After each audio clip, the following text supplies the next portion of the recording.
All right, here we are again. Hello, everyone. Happy Thursday. Welcome to another episode of Sales Pipeline Radio. I am your host, Matt Heinz. Super excited to have you all here for another Thursday. We've got a great guest and a great topic today. We're going to be talking about the author of this brand new book, Focused, a leadership discipline for sales managers under pressure. And so that is 100% of sales managers, Stephen. Yes, So it we're is, literally Matt. addressing everybody They're with this book. constantly under pressure. I want to meet the sales manager who is not under pressure because I think we need to capture it. We need to study it, find out why that's true. I'll tell you where to go. Yeah. Friday on the golf course, you may find a few there. Yeah. Although, if they still have their phones, they're still under pressure. They're still under, well, then they're under pressure no matter what. But we're going to get to that here in a minute. Thank you, everyone, for joining us. If you are joining us live, we are streaming live on LinkedIn and YouTube. Thank you so much for joining us and making this part of your work day and work week. If you have a comment on something that you see and hear today, throw that in. And for those of you live, we'll be able to see it. We can respond to it. We can put it up on screen and we'll have some fun with that. If you are watching or listening on demand, thank you so much for subscribing and downloading. Over 250,000 sales and marketing professionals have been listening to Sales Pipeline Radio. I just really appreciate everyone who's joining us on a regular basis. Every episode of Sales Pipeline Radio, this one, the next one, all hundreds of episodes in the past available at salespipelineradio.com. Very excited to have today our guest, Stephen Rosen, the founder of Star Results, sales influencer, sales coach to the stars, author of numerous books, including this new book, Focus. Stephen, thanks so much for joining us today. Matt, I'm so pumped to be here and chatting with you. This makes my week.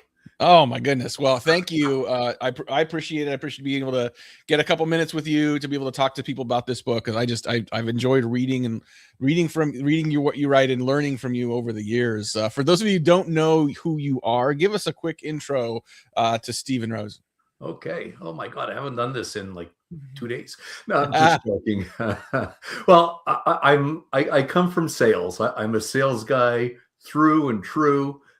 Spent 15 years in sales leadership. Well, started as a sales rep and went through all the leadership roles. Was VP of sales of 2 companies and I believe had tremendous results. I had some great teams. And for the last 23 years, I've run my own business called Star Results. And we have evolved Star Results over time from sales training to sales leadership to now my new era or new thing I'm focusing on is sales leadership infrastructure, which is, I think, a new concept. Others may disagree, but I've really spent some time thinking about why things don't work in sales. Awesome. Well, I can't remember when I first came across you. It might have been 2012 I don't know if it was your first book. It was the first book I saw of you. It was 52 Sales Management Tips, the Sales Manager's Success Guide. You also have the Sales Leadership Awakening podcast. And so if you want to learn more from Stephen, look him up, look up Star Results. You're going to find a ton of different formats for how he's just helping sales professionals, sales leaders, sales managers overall. I've heard you say this before, and I think this is central to the concept behind Focused. It's that execution doesn't break suddenly, it drifts. You got it. What does that mean, and why is that central to this book? Well, here's the thing. When something breaks, it breaks, and it breaks. So if you think of every quarter, the company's working hard, the salespeople are trying to close up deals, and then what happens is maybe you miss on a quarter. Well, that goes back. The only time we realize that we've missed is when we hit the time. Yeah. But it's a slow process where sales managers don't coach their reps. They don't reinforce training. They're not following up on execution. Standards when pressure starts to build. Now, pressure, as we said, is always there, but at the end of a quarter, it starts to build. And we drop our standards. Okay, let's see if we can sneak this deal in. And basically, it's a slow process. It's like a leak. It's like having a slow leak in your basement. You don't even notice it until it becomes a big leak or until you walk into some water. Right. So the fact is, sometimes we don't even know what's going on, even though we think things are great. So, as I read through this book, it's not meant to be kind of like I guess I would say sort of it's more of a field guide, I guess is the way I would kind of describe this, right? I call it an operating manual. I saw someone describe it as quote unquote like a punch in the face. And so there's that as well, which, sometimes we need to sort of get us back on course. But I think I found there was 3 areas really critical in this book that I wanted to make sure we touch on. Okay. Coaching, inspection, and enforcement of standards. You got it. Let's talk about all 3 of those, starting with coaching. Okay. And I learned from one of the best sales managers I've ever worked with, because I mean, as a marketer, right? I'm on the marketing side. I get it. You're on the dark side, but you okay, we can go there if you want to. Play on the exciting side too. Yeah. So yeah, we can. That might be another episode. We got to get into that part. But I'm teasing I you. learned from her that there's a difference between a manager and a coach. And too many sales managers spend most of their time in management land and not enough time coaching. I'd love to have you talk about how managers become a multiplier of success when they adopt better coaching principles. Well, it's very interesting. The role of the sales rep is to sell, right? To work with customers. The role of the manager is not to sell. It's not to hit quota, even though, those are important things. It's to develop their people to be better. Also hiring good people, but the most important thing they can do and the biggest impact they have on performance of their team is developing their people to get better. It doesn't happen through training. Training may provide some data, but if it's not reinforced, it dies. But we'll get to reinforcement. Yeah. The manager's role, the main activity they do that drives performance is coaching. And everyone would agree with that because every single study that comes out says that. But there's a problem. It's how do you define coaching, right? And many SaaS, I won't pick on SaaS companies. Yes, I will. SaaS-based companies, because they've grown so quickly, what they think is coaching, and it drives me nutso, is coaching the deal. Let's sit down and coach the deal. And I say, okay, to me, that's performance management. Others may disagree, but coaching is developing the skills to close the deal, to get the deal, to do good discovery, to do good prospecting. That is where coaching comes in. And coaching can happen where I am right now, sitting behind the desk. The only way in my old days when I used to be a manager, and I wasn't the greatest coach, but I was out in the field observing. And that's what really good coaching is. I've been watching a lot of hockey games. I'm Canadian, so I like hockey. But you don't notice the coach sitting in the dressing room except in periods. During the game, they're standing on the bench or behind the bench. And that's what coaching really is.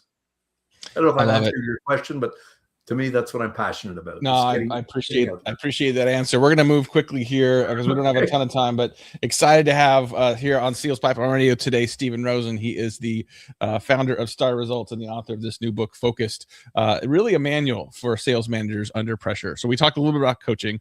I want to move to inspection.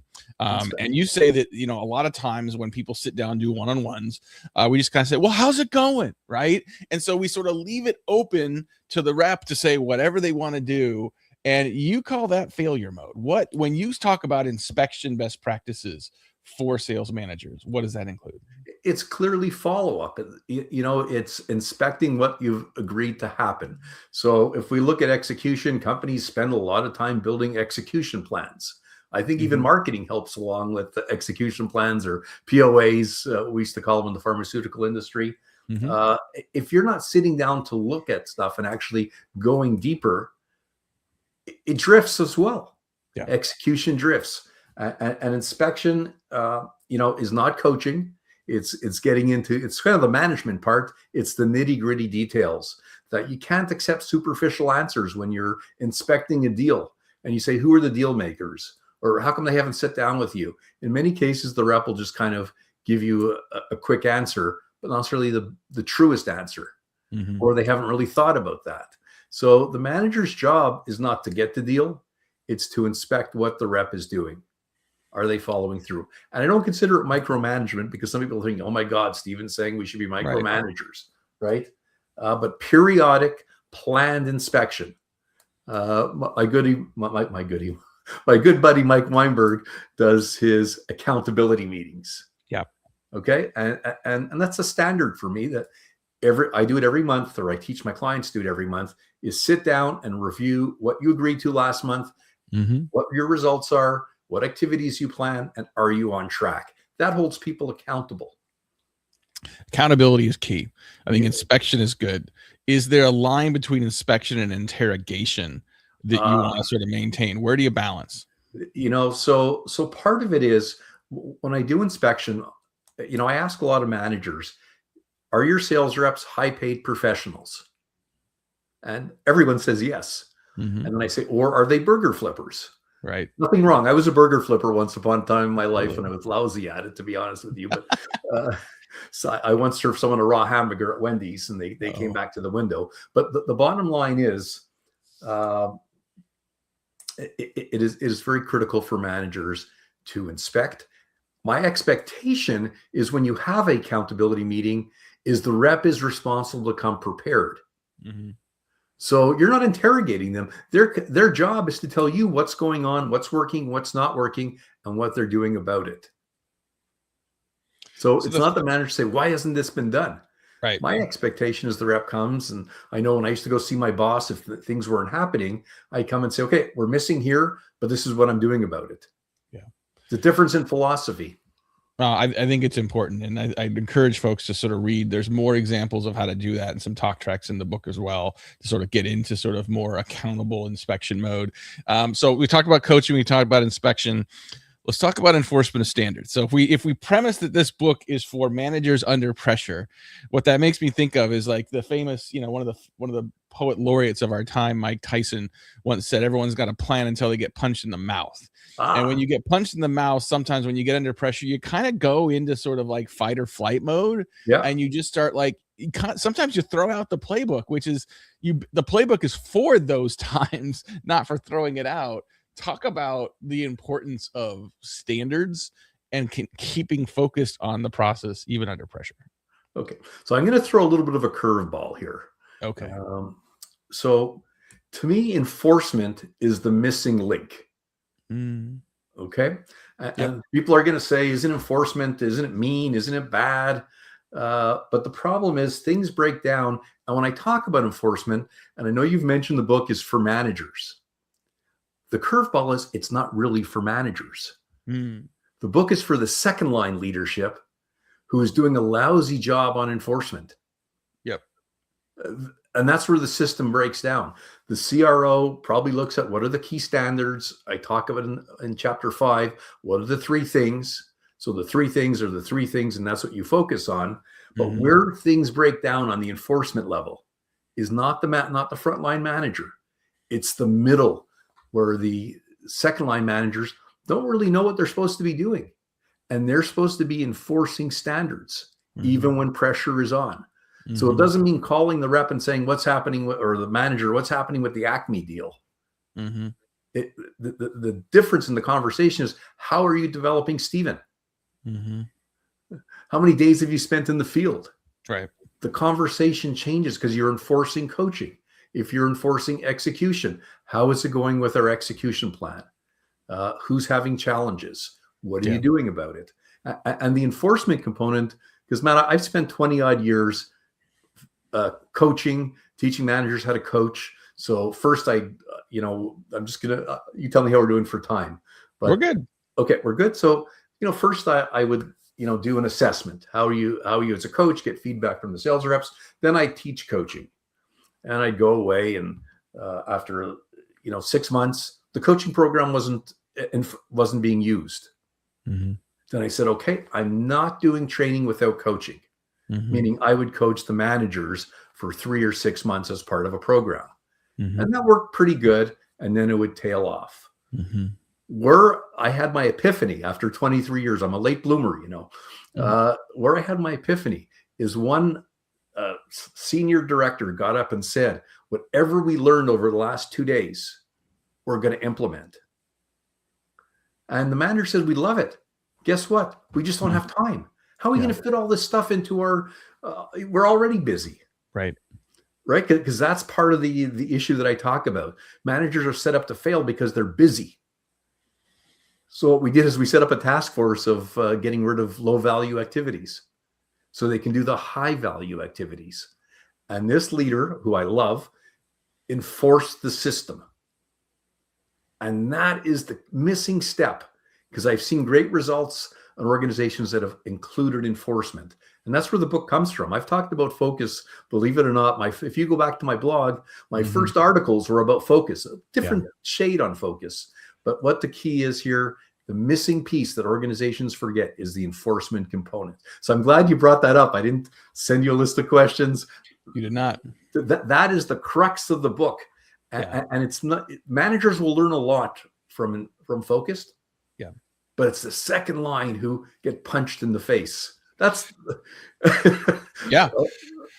And there's a level of sort of self-accountability that I pulled from this as well, right? Like it's your sales managers keeping people accountable, but also like, I mean, you cited like 60% of new sales managers fail in the first 18 months. 80% of sales leaders admit to feeling out of control or drowning.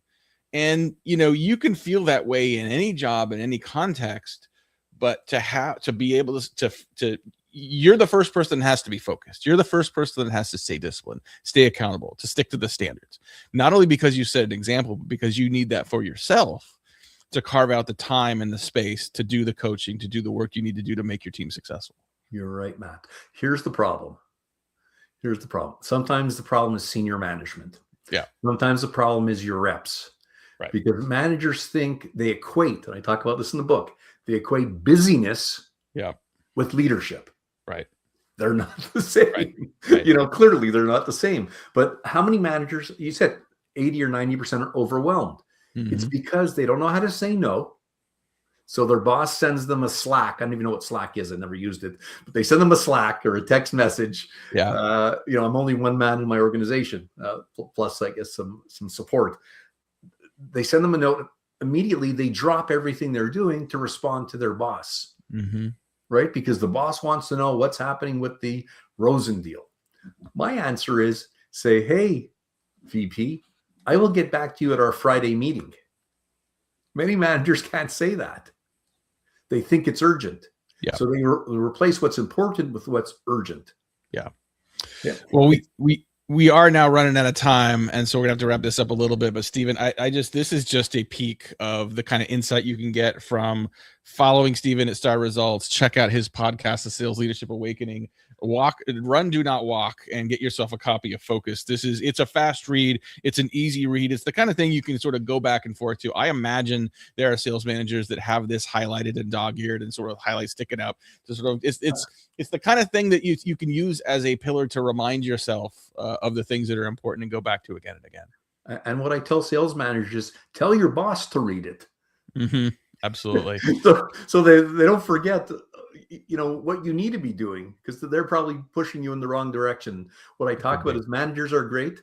The system is what causes the problems. Yeah. Awesome. Stephen, thank you so much for joining us today. This has been awesome. Give me a couple URLs. Where do people go to learn more about you in the book?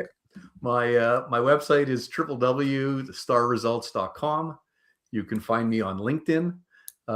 Focus is available on Amazon.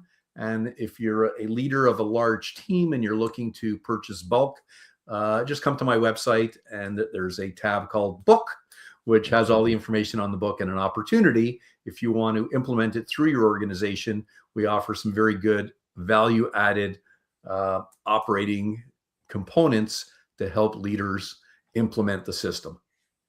Wonderful. Well, thank you again, Stephen, for making time. I know you're busy, for being here and sharing a little bit about what's in the book. Thank you, everyone, for joining us here today, whether you were live or on demand. Appreciate you making the time. We'll be here next week for another episode of Sales Pipeline Radio. Until then, thanks so much for being here, and have a good rest of your week.